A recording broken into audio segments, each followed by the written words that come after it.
All right, so we're recording now. Welcome to our WebEx, sponsored by WebEx, web class, Turning Referrals into Solid Introductions.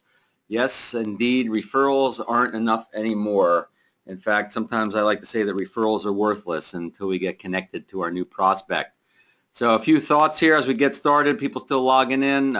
Please get ready to take lots of notes unless you're driving. It's going to be a very high content program. Yes, we are recording this.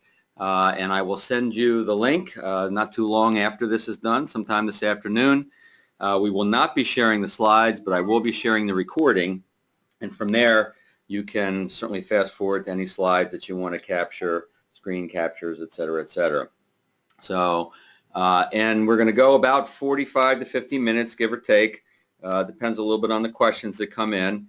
We've gotten a few pre-questions. Most of you got an email from me either last night or this morning to see if you had any pre-questions. We got a few in, and there's my email address, and then also some free resources that we have at referralcoach.com/resources. You can subscribe to our newsletter and all kinds of other free stuff, and some not free stuff as well. So let's see, questions. Yeah, we'll be taking those as we go. So I always like to start my web classes out with a little bit of a bigger picture, looking at what your gap might be and how what we're talking about today rolls into this gap, because there's a lot of things that it takes to create this referral culture, right? We're not just trying to ask for referrals or ask for introductions. We're trying to create a culture. And so that's what the assessment looks like. If you've not seen this before, please go to referralassessment.com. As soon as we're done, you can do it while I'm talking if you want, and it's free, and you'll get some results at the end. You kind of see where you stack up with other people. So, you know, are you committed to the referral process? Well, you're probably somewhat committed. You wouldn't be on this web class. And knowing that this is how people prefer to meet us, right? Through a personal introduction from someone they already trust. And then having an authentic value proposition. We'll mention this a little bit near the end. And obviously how you talk about your value with your prospects, with your clients, with centers of influence will determine how they talk about you to others, right? So since we're talking about creating introductions, your value proposition is huge in terms of the introductions you're trying to create. And of course, you always have to be referable. I'll touch on that a little bit here just as I give you the big picture and the context this all falls into. If you're not referable, then everything else we teach is kind of useless. So we'll make sure you have some of the basics there. And then, of course, being proactive, being appropriately proactive, being confident around that. And remember, we're no longer asking for referrals. We're looking for introductions, right? So use the word introductions when you're talking with prospects, clients, centers of influence. That's the word you want to favor because that's what you want these days. Now, obviously, one part of the assessment is all about introductions, and so we're going to cover all these topics here in this event today. All of this. All right. So then one other thing I've discovered is that you want to tell your clients, your centers of influence, how you would handle the introductions, what it would look like. And this is one of the best ways to start getting introductions without even asking, and also sending the message that it's going to be a comfortable process for them. And I'll give you the language in a minute. You'll see how that actually fits into the whole ask for referrals. Centers of influence, same thing basically. You want to educate your centers of influence on who you serve the best, how to identify those people, and what the introduction is going to look like. So for instance, most of the folks on this call are insurance agents, financial professionals in some form or another, and we all covet referrals from CPAs and attorneys, yet we know that those folks aren't particularly great at giving referrals, and sometimes they'll create a little bit of word of mouth for us, but they won't actually create the introduction. So we have to make sure we talk to these centers of influence and agree on if they do identify someone, a client or whomever they think should know about us, then they know how to introduce us. They know how to create that really good connection. And then client events. Not a lot of time to talk about client events on this particular web class. We've done it in the past with WebEx, and we'll certainly do it again in the future. But I'll mention it a little bit as we go. And this is certainly a great way to get introduced, especially at the high-level prospects. Having a client bring someone to an event, they're with other people who you serve. They see the relationship that you have with other clients, and it builds a really nice basis for then a business meeting after that. So when you take the assessment, you'll be advised of your scores. If you're a 61 to 75, you're a black belt, and you and I should be writing a book together. We don't get very many black belts. Occasional brown belt, someone's doing pretty well with this and just wants to fine tune. Get a lot of blue belts and yellow belts, and look, there's nothing wrong with being a referral wimp. Most people start out as referral wimps and then learn how to get better. So why do we have a gap? Usually it's not a process. You don't have a process in place, right? Or a process that you can feel comfortable with and confident with. It really is all about confidence and turning that whatever discomfort you might have, fear, if you want to call it that, into confidence. So I'll give you as much as I can in this short time. Why referrals? Well, obviously we're borrowing the trust, right? We're borrowing the trust in one relationship and leveraging that, using it in the new relationship just long enough to earn our own trust. And so that's why the introduction is very important, that we actually really are leveraging that borrowed trust. And of course, with the borrowed trust, everything gets easier, does it not? If you want to move up the ladder, financial ladder, and work with larger cases, then certainly it's the referral process and the introductory process that will allow you to do that. If you get introduced well, you're going to set appointments at a much higher ratio, right? And certainly you're going to convert prospects into clients at a higher ratio. Excuse me. Studies have shown that clients that come into a practice through referrals, the clients stay longer, persistency rates on insurance are longer, and then referrals beget referrals. People that come into your business through referrals are more likely to give referrals. It just kind of makes sense, does it not? And so not just referrals, but introductions, right? Because we got to get that connected. That's so important that we get connected. And that's what I'm going to show you how to do. So let's look at a kind of a hierarchy around this so you can get another sense of the bigger picture. Leads, they're not getting any better or any cheaper, right? Now, look, you may be working some leads, and I get that, especially if you're new in the business. I'm not saying you shouldn't do that, but usually in most companies, most people I work with, we want to wean ourselves away from those leads after about the third or fourth year and become fully self-sufficient where we can generate or only take those cream of the crop leads, right? Word of mouth is great when it happens, but usually isn't enough to build a financial practice, that's for sure. Now, the old school referral is, call George, use my name. Well, we know that just doesn't work very well anymore, right? We may call George, we may leave a message, we may send him an email, a LinkedIn, but without that connection, without at least a recommendation, nothing's going to happen, right? So we want to make sure that we're starting to cook a little bit here. We're starting to get recommended. Take his call. It'll be worth your time. Take her call. Visit with her for a few minutes. It'll be worth a few minutes of your time. Now we're starting to generate some good action here. Now, the introduction, the connection, be it in person or with an email. I'll talk to you a lot near the end about electronic handshakes, how to get a good email introduction. I'll give you exact verbiage of how to get that, so you want to stay around for that. Now we have an actionable connection, and I don't move any further with something unless I know I've been introduced in some way, generally speaking. Occasionally I'll work off recommendations, but generally speaking, it's an introduction.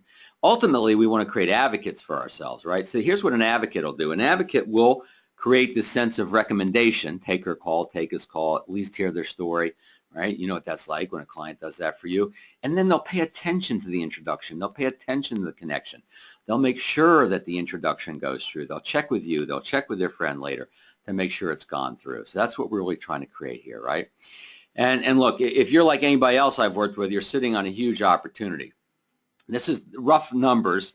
Everybody's situation is a little bit different, but not much. And usually when I teach this to a group, I get a lot of nodding heads and people, check their numbers, and it bears out. So we know that roughly 20% of your clients will give you referrals without asking. I hope you're getting those. We should be getting those. Everybody on this web class, myself included, should be getting referrals, introductions without asking for them, right? And then some will never do it. You could run into a burning building, save their children, they wouldn't give you a referral. They're just not wired that way. They're very private. Just probably not going to happen. It doesn't mean you don't serve them well. It doesn't mean, that they won't continue doing business with you, which is great. Still has a lot of value, obviously. And then the 60%, that's the gold mine of opportunity. That's why we need to be appropriately proactive in this, because it's just not going to happen if we aren't appropriately proactive. So let's look at the agenda for today. The bigger picture, I'm doing that. I'm going to do a little bit more of the bigger picture to make sure that you see how this fits. Creating context for this will make a difference, I believe, for you. We're going to talk about being referable and proactive. I promise we'll talk about that a little bit. The bulk, of course, will be turning that referral into an introduction. That's the most important thing we're going to talk about here today. And then how you receive the referrals you get makes a big difference. So we'll touch on how you receive the referrals you get, how you educate your clients about that, how you do it in reality so these don't fall through the cracks. One of the things I promised in the description of this web class is that we'll keep these from falling through the cracks, as many as we can, right? So that's the agenda. All right, so the bigger picture. You see pictures like this, it always makes us feel small, right? There's a nice Milky Way. All right, so who gives referrals? If you've been through my webinar, you've seen this before. We know that there's a low client satisfaction, or I'm sorry, a low correlation between satisfied clients and the giving of referrals in the study done by Julie Littlechild.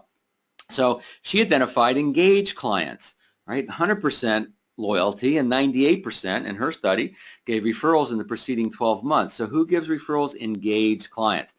Now here's the neat thing. When someone gives a referral, makes an introduction, helps you get engaged with a friend, a colleague, right? A family member, then what happens? That feeling of engagement actually goes up. So this is a self-fulfilling and self-feeding process that we're going through here.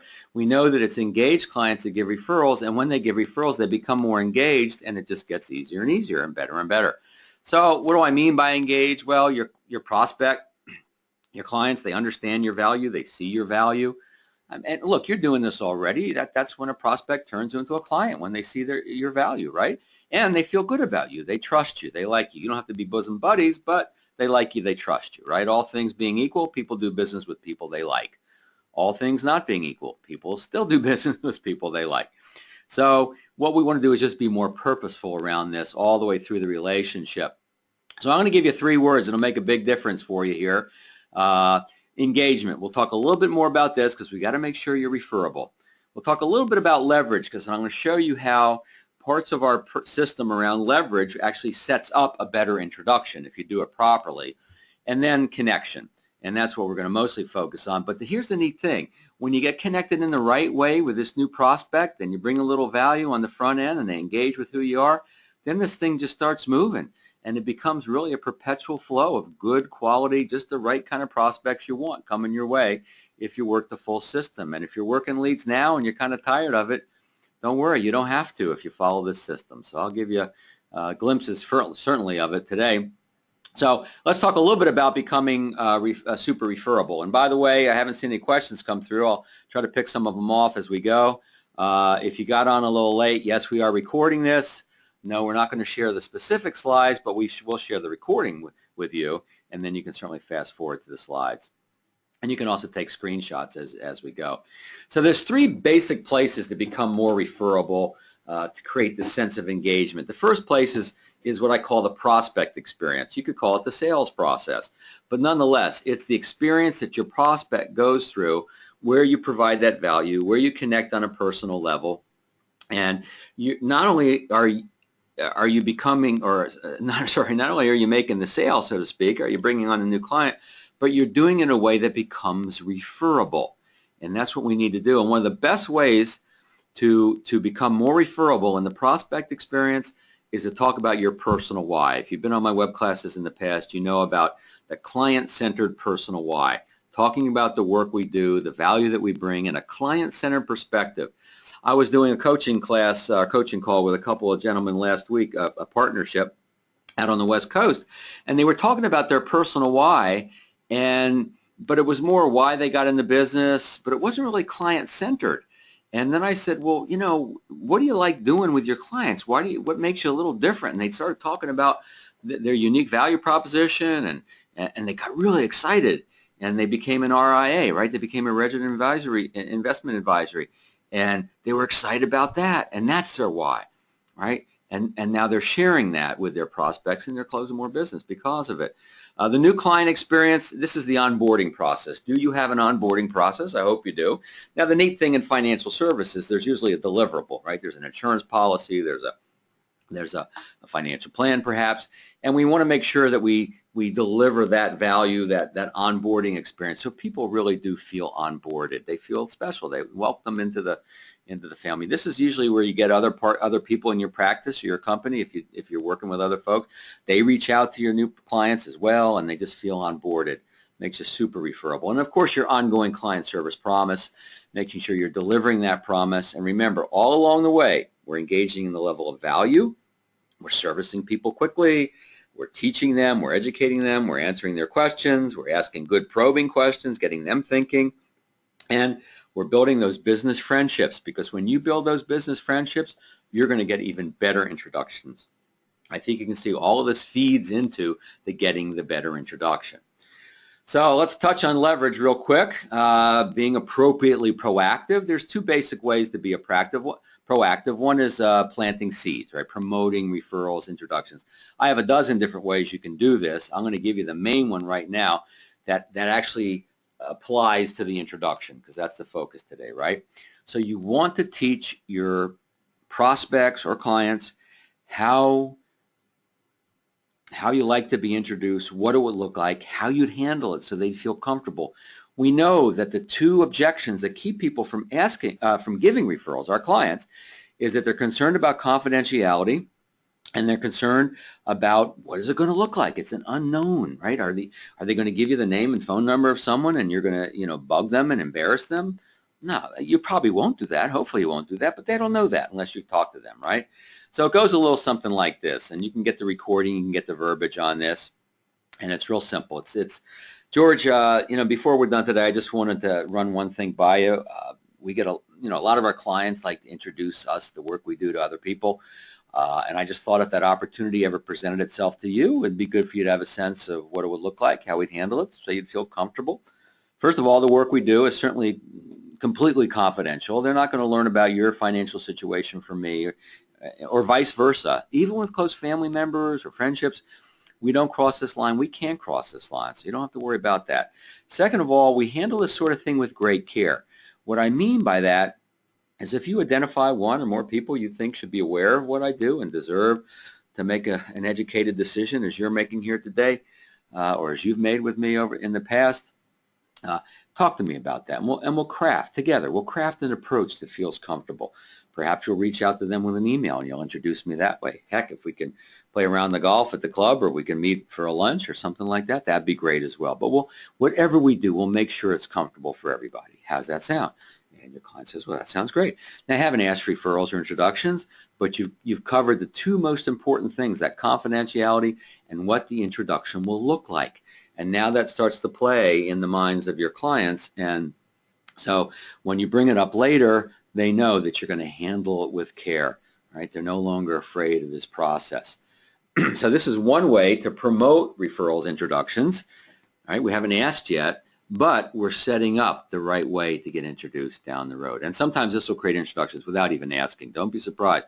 Please, please, please make sure all your clients, or at least your B+A clients, the ones that you want to clone, make sure they know what this would look like, how you would handle it, so they'll feel comfortable, right?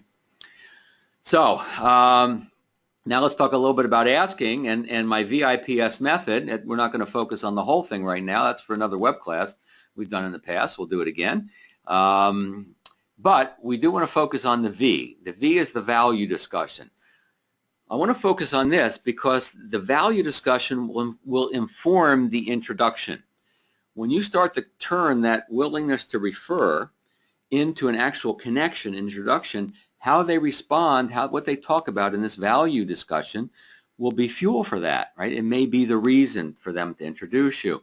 So there's a lot of places to have the value discussion, but the two most prevalent I want to focus on, because this is what will really impact the introduction, is at a policy, a plan, some deliverable, right, in the relationship, right? It's certainly a natural place to ask. And we have the value discussion. We've been through quite a process to get to this point, have we not? What value do you believe you receive from the entire process? Now they're engaging in the value. Notice this is not a setup question. This is not a closed-ended question. Have you found value? Yeah, great. Who do you know? No, this is a discussion, open-ended. We want it to come mostly from them. Now, whatever they found valuable in the process could be the reason why they introduce you to someone else, and they may even want to use that in their approach to their friend, family member, or colleague. So this is a very powerful conversation to have. And this, by the way, this value discussion that I'm talking about, this increases client engagement. Who gives referrals? Engaged clients. We're always looking for ways to increase engagement. Now, review meeting. Similar type conversation, but we're adding another wrinkle into this. Let's put the market aside, the economy aside for a minute. Let's talk about something we can control, which is our communication, overall working relationship. First of all, is there anything not working I should know about? Has anybody dropped the ball I should be aware of? Now, if this fits in you and your relationships at where you are, you want to make sure you bring this up, because if there is something not working, you want to make sure you know about it. Usually it's not a big thing. So this partnership I was telling you I was coaching last Thursday afternoon, they started doing the value discussion. They're doing that a lot. That's the first step into the coaching. And they had a client who was a little upset, not about them, but more about, you know, the guys who were processing, I don't know, one of the transactions. So it wasn't really about them. And they got it off their chest. And then this client has like 40 million, transferred another 2.5 million over. So then now they have about 5 of this guy's business, right? So they had this, what's anything not working? The guy vented a little something. It really wasn't anything about them, and they couldn't do anything about it. And it continued to strengthen the relationship. And then, of course, what's working for you? How do we continue to earn your business or earn your trust? And again, this value discussion, what comes from this can be the exact reason why they introduce you to someone else. So I hope you can see how everything you do along the way is building for better introductions. That's why this is not just asking for referrals, right? It's a culture you're building. It's a way of doing business. So just to remind you, that's what the value discussion looks like. I have a report, a simple report. If you want to get this, just send me, I'll send it to you with a recording so you can wait for that. If you don't want to wait for the recording, you want to get this like ASAP, just send me an email, billcates@referralcoach.com. That goes straight to me. I'll bounce back with the report. I'll also send the recording and everything to you. I just want you to get this as quickly as possible. A bunch of phone calls this afternoon, but we'll get it to you quickly. So, and one more thing on the leverage side of thing is knowing how to back off. I never teach how to ask for referrals without teaching how to back off, and it's simply just planting the seed. You know, next time you recognize someone, you should be aware of the work I do. Just don't keep me a secret. Makes sense? Yeah, makes sense. Or, you know, Laura, I just wanted you to be aware of the fact I'm never too busy to see if I can be a resource for other people you care about. Fair enough? Fair enough. And then you're done, right? Pretty simple process, and then you backed out. So if someone doesn't want to do this now, we know that's not going to hurt the relationship. They may do it later on their own terms. They may never do it, but it's not going to hurt the relationship if you do it right. And so your low-hanging fruit of asking for introductions and creating introductions, maybe where you want to start with this when we're done, certainly clients who love you, right? The clients who love you, you can bumble through this. They'll feel sorry for you and give you referrals, and they'll create an introduction because they love you. And anyone who's given you an introduction in the past, right? Just go back to them and say, hey, you know, last time we got together, you introduced me to your Uncle Ernie. I appreciate that. Didn't even ask. I guess I'm asking now. I got a couple ideas I'd like to run by you. Right, coming prepared for that. So that's the low-hanging fruit everybody's sitting on almost a regular basis. A really quick plug for our next boot camp. We're calling it Exponential Growth 2017. If you just go to exponentialgrowth2017.com, you can see the agenda, see everything we're doing. It's a day and a half, very robust agenda, very interactive session. And if you write this code down, WX100.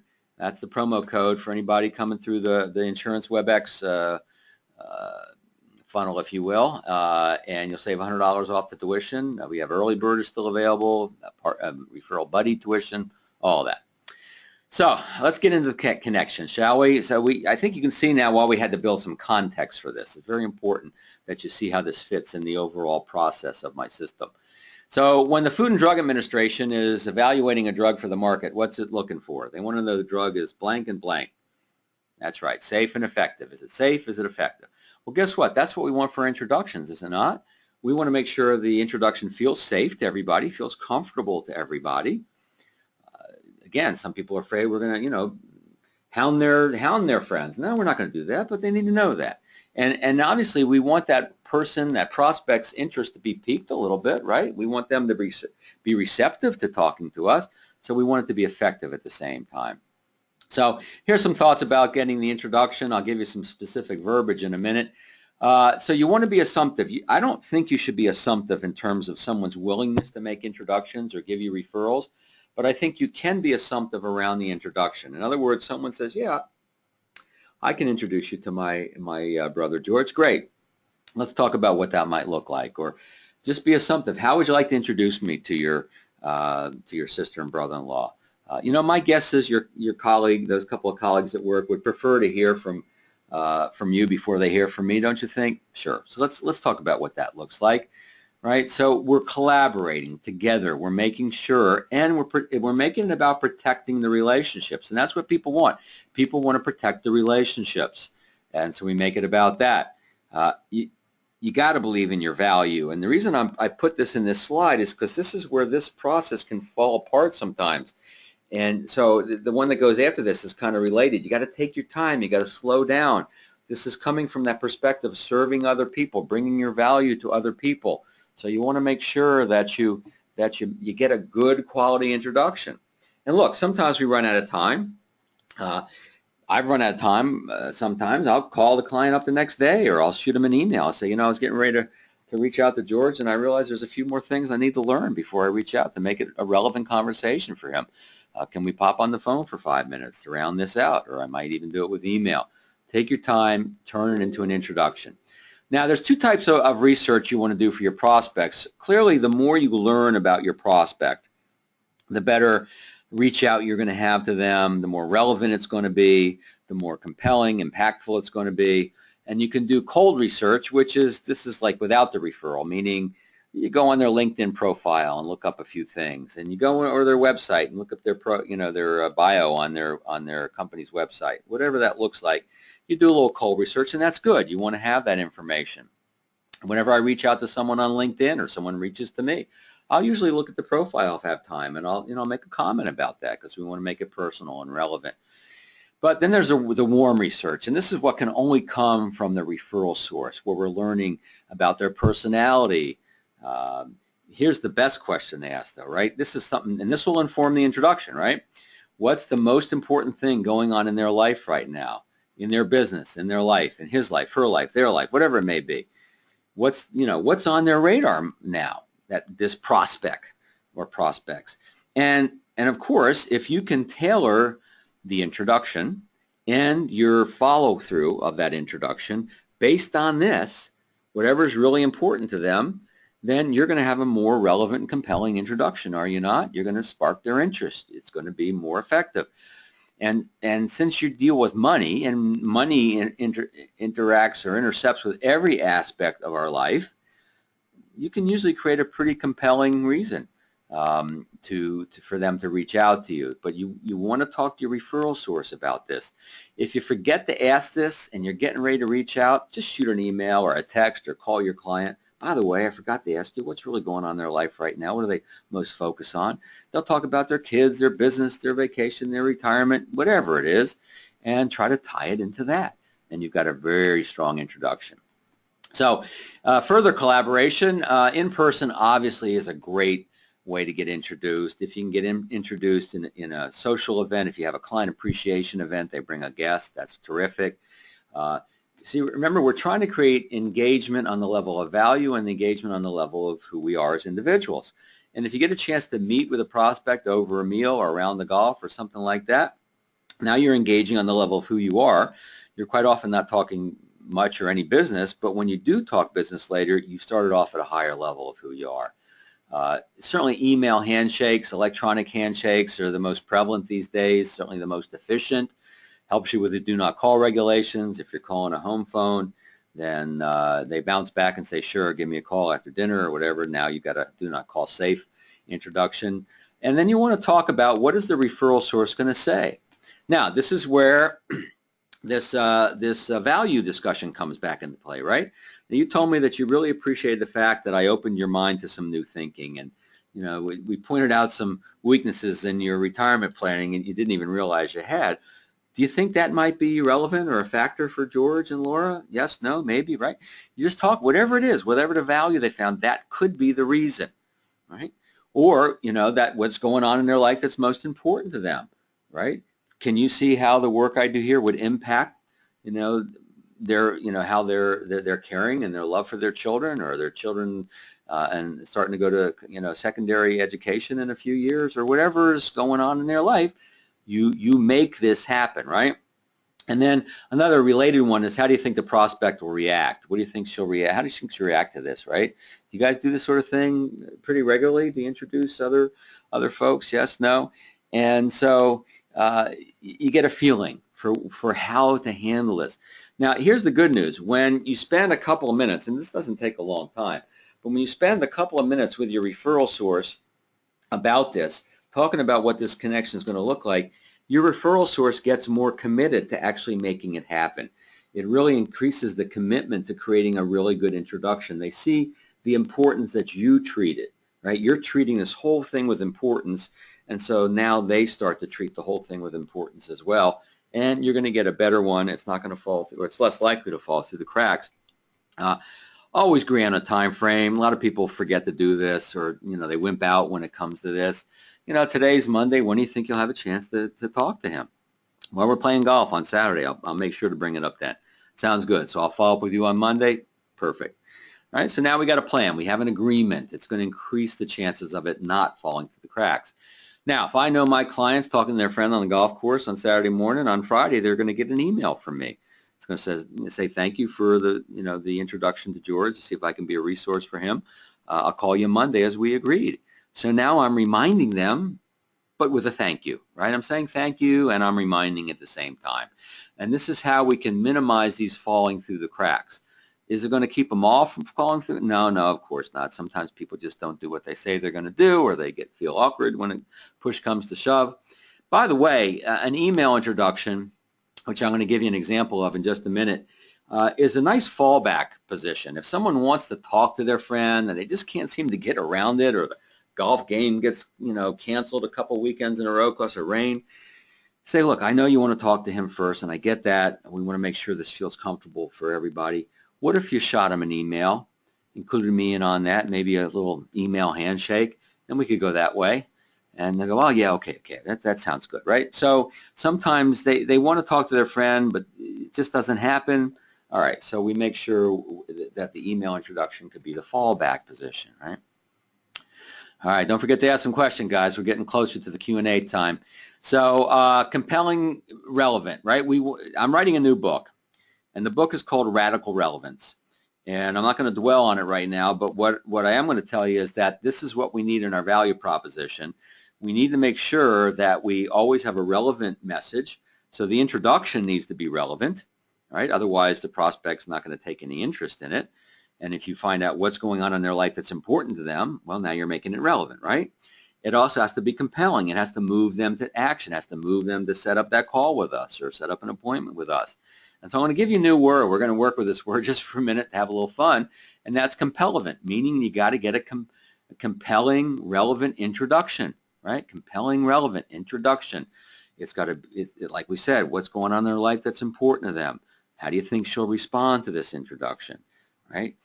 To make sure that they know they want to move forward with this. So let me give you a very specific way that this idea of compellence, I know it's a little silly, but this is how it's going to play out for you. I want to give you very specific language, and this is how it'll play out for you in trying to get introduced.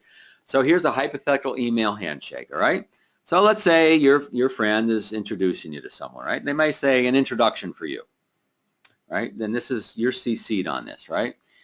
Faith, I've been doing some financial work with George and thought I'd introduce him to you. I CC'd him on this email, so I'm sure he'll be reaching out to set up an appointment. I'm sure you've gotten some things like this. And look, this is okay, but not great, right? It's better than nothing, certainly.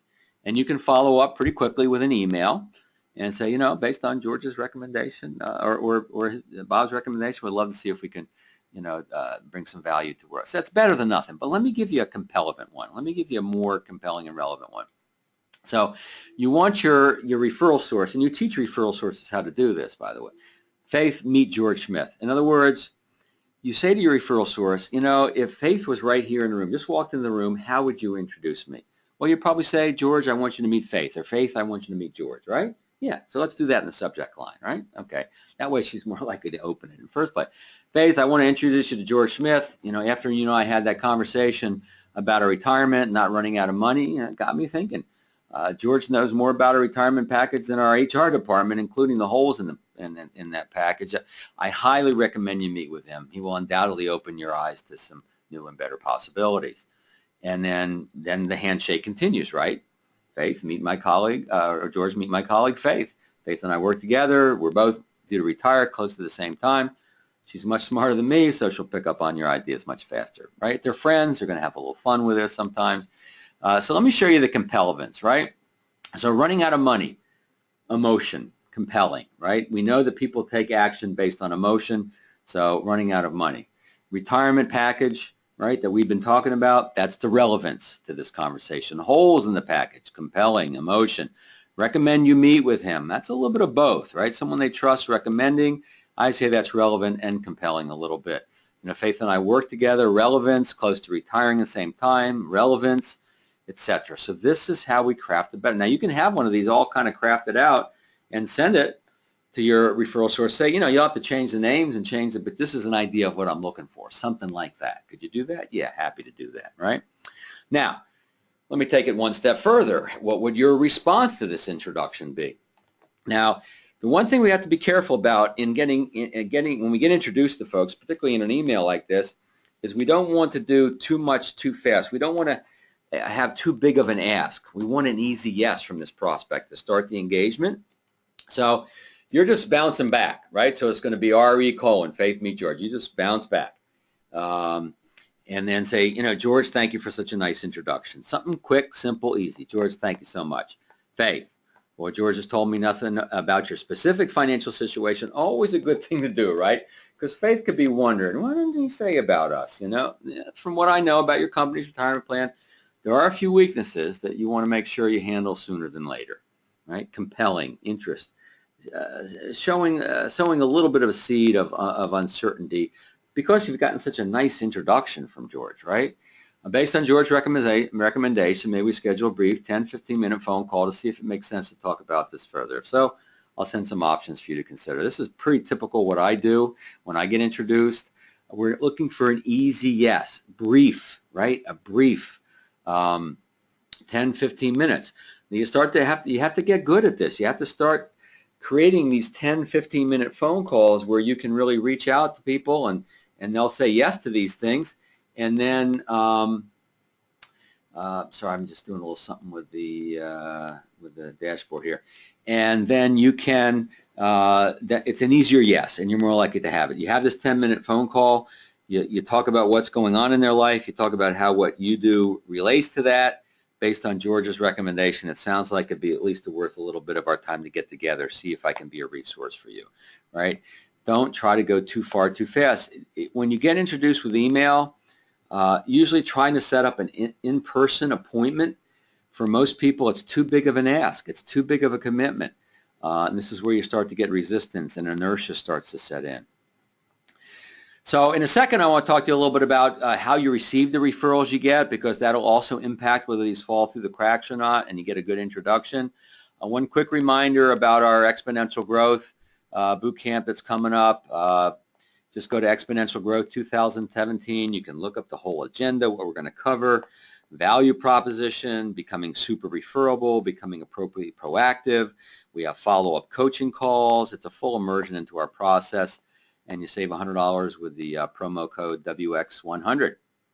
So let's look at how you receive the referrals you get. I call it creating referral trust, because people need to trust your process, right? They need to trust your referral process. You talk about it, you teach them earlier, and then you show it to them as they give you referrals. By the way, we're about to get to the Q&A, so if you have a question, make sure you type it in. I've not seen one come in yet. So treat the prospect like royalty. This probably goes without saying, but look, whether this prospect becomes a client of yours or not, they're always going to be a friend of the referral source. You got to make sure they get the white glove treatment. Respond immediately. Referrals have a short shelf life. Don't sit on these. I used to wait a day. I used to pretend, you know, that I wasn't, well, not needy, but I used to try to make it look like I wasn't needy. But now, you know what? When I get introduced, I follow up pretty darn quickly, because people thank me for following up quickly. They want to see that responsiveness in us. Sometimes I'm on my smartphone and I'll just say, look, I'm on my phone right now, you know, running an errand, whatever, but as soon as I get back to my office, I'll send you some more information, right? Respond quickly. Update the referral source. This will help you from letting these things fall through the cracks or them not going where they need to go. If you're having trouble reaching your referral prospect, whether it was an email introduction or whatever it was, let your referral source know that. Leave a couple messages after 2-3 weeks at the most. Get back to your referral source and say, I've left a couple messages for your sister. I certainly don't want to be a pest, but I do like to be appropriately persistent. What do you think we should do next? What do you think we should do next together? It's a collaborative approach, right? They may say, look, she was on vacation. I forgot to tell you. Give her a week. Or, I don't know. I think she was interested. Let me touch base.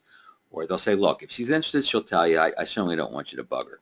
Whatever they want you to do is what will happen. And the truth is they will often come to your aid and help you get connected with them, right? Say thank you for the referrals. This is, again, you showing your process of how you receive referrals will then encourage your clients to give you more and create even better introductions for you. Now, I believe in saying thank you, not even waiting for the prospect to become a client. You're just rewarding the thank you. And I limit my thank yous to about a $15 item, give or take. It's not about the money. These days I'll go on Amazon, or first I'll go on LinkedIn. I'll see where they went to, what university they went to, if they went to school. I'll get coasters with their university logo on it. Nice ceramic coasters for 15 bucks, right? Ship right to the office, and then we write a thank you note and forward it on. Whenever you make it personalized, always nice. And then get your new client to thank the referral source.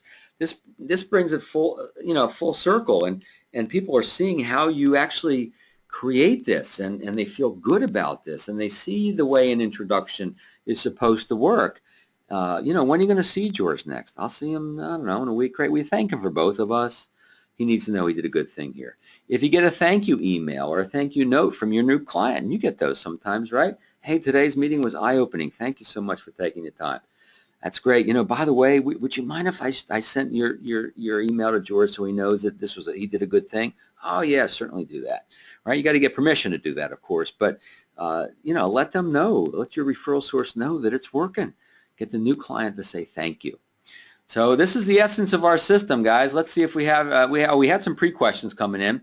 I forgot. I think we have about 3 of them. So what happens when the process stalls out? Meaning a client agrees to introduce me to a friend, but it doesn't go anywhere, right? So there's some preventive maintenance, and then there's some things you do to fix it. So the preventive, of course, we covered, is about making sure that you talk about what it's going to look like. You talk about the time frame. You have a thank you that reminds, right? A reminder in the form of a thank you, and that'll reduce the chances of this not going through.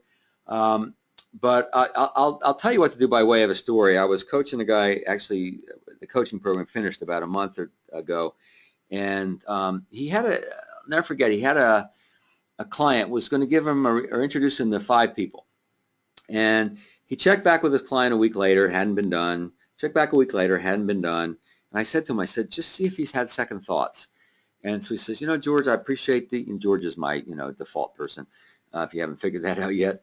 I know you said you were going to introduce me to a few folks, and I know logistics and timing is everything. I'm just curious, is it just logistics, or are you having second thoughts? It turns out his client, who loved him, was actually having some second thoughts about the introduction. And he wasn't sure what to say and how his friend would react. And so they nailed it down. They whittled it down from 5 to 2, but he got 2 very strong introductions that both became clients. So you got to check in. You got to see what's going on for them. This is where also that email becomes a fallback position, an email introduction. If they want to talk to their friend, we know that sometimes that falls through the cracks. We don't know when they're going to do it. If they're going to do it, the push comes to shove, they wimp out. And so that's where that email introduction, they usually have a little more courage. And then look, the truth is sometimes these will fall away. Now the good news is if you have a good solid client service model in place, you'll still be in touch with your clients. You can revive these down the road. You may recall a few months ago we talked about your introduction to your coworker Donna. I know we weren't able to make that go last time, but I'm wondering if we could revive that a little bit, see if we can come up with an idea. In fact, we're having this wine and cheese tasting in a month. She'd like to drink a little wine. Maybe, bring her as a guest. We'd love to meet her that way. Don't worry, it's not a timeshare, you know, sales pitch. So sometimes that's a good thing. You can revive these down the road. Then it said, can you talk a little bit about social event marketing, client appreciation events? Yeah, they are a great way to get introduced. The biggest mistake I've seen around this is that people say to their clients, hey, we got this appreciation come event, you know, feel free to bring a guest. And they don't bring anybody, or if they do, that person isn't necessarily interested and qualified. And it goes nowhere, right? And so I'm a big believer in how you, in fact, I'll make sure when I send you the recording, I will send you just a one sheet, 2 pages, I think, how to get your clients to get guests, how to invite them to an appreciation event so they'll actually bring a guest. It's a different kind of event. I'm a big believer in appreciation events where you're just saying thank you. If they bring a guest, fine, not a big deal.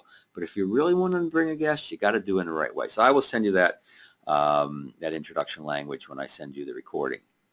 I think we had one more. Oh, yeah, I remember James asked about the boot camp. Real quick, because I don't want this to be one long advertisement. But yes, we are covering material from the new book. We're going to spend the first morning of that Wednesday all about value proposition. In fact, there'll be some pre-work to get you started on a great, robust value proposition, reinventing or refining. We'll do a lot of brainstorming and masterminding and make sure you walk away with the most powerful value prop you can possibly have. And then from there, it moves on to the becoming super referable and then being proactive and getting introductions. So I see no other questions. None have come through. If you tried and didn't come through, or you have one for later, Bill Cates, not Bill Gates, we wish, Bill Cates at referralcoach.com, Bill Cates at referralcoach.com. There's the address to look up the URL for the Exponential Growth. We'd love to see you there. I'll give you the special Insurance WebEx, Friends of Insurance WebEx treatment. Use the promo code WX100, save $100 off our regular tuition.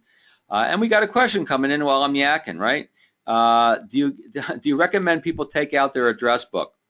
Well, here's the neat thing, Stuart, is that people carry pretty much their address book with them everywhere, right? It's in their phone. So one of the things you want to make sure you do is you want to make sure with your clients or prospects that you're in their phone, right? So you can transfer their record. Hopefully you know how to do that, right? You transfer your contact record into their phone. And so they have it there now. It's important. And then you can actually teach them how to, if they have anyone they'd like to introduce you to, sometimes with the younger folks, they like to do a text introduction. Make sure they transfer your record to them, right? This is what my friend Gail Goodman calls kind of the new do not call list barrier, right? We got to be in people's cell phones now. And so we do that by getting introduced with someone forwarding our record. Look, I'm not a big believer in saying, can you take out your phone and let's go through it? That's pretty aggressive for most people these days. The best way to ask for referral is to come prepared with a few ideas. Come prepared with either specific people you know are in their life, maybe they've mentioned in past meetings, or categories, money in motion, life events categories, right? Maybe whatever was going on in their life that prompted them to be interested in you and the work you do, maybe that's the first category you start with. Right? You met with me because you were expanding your family, right? You had your second child and you wanted to make sure you were making all the right decisions. Gosh, who else do we know that might be in that category? Now, if they want to whip out their phone and look through that, well, that's great. Certainly they have the contact information right there. So that's about as far as I go. In the old days, way back when, maybe before you were even born, Stuart, don't know how long you've been in the business, but they used to say, hey, let me get your phone directory out. Let me put my information in there. And then so they grab their phone directory and they'd have it out on the coffee table or whatever, and then you write your information in there. And then they'd have that thing out there on the coffee table, you know, just in case you had a referral conversation. The good news is you really you don't have to worry about quite as much. If they're inclined to do it, they got it right there. They'll pick it up. Stuart, you're welcome. All right. Your granddaughter teaches you. I got it. All right, guys and gals, well, I hope you found this helpful. I'll get the recording to you. I will get that document I promised around how to invite someone to an event. And I'll also send a document about our VIPS method. I'll also remind you about our Exponential Growth Bootcamp coming up later in August. It's going to be a great event, very interactive, a lot of brainstorming, masterminding, follow-up coaching calls afterwards. James, you're quite welcome. I appreciate you joining us, and we'll see you all later. Take care, everybody.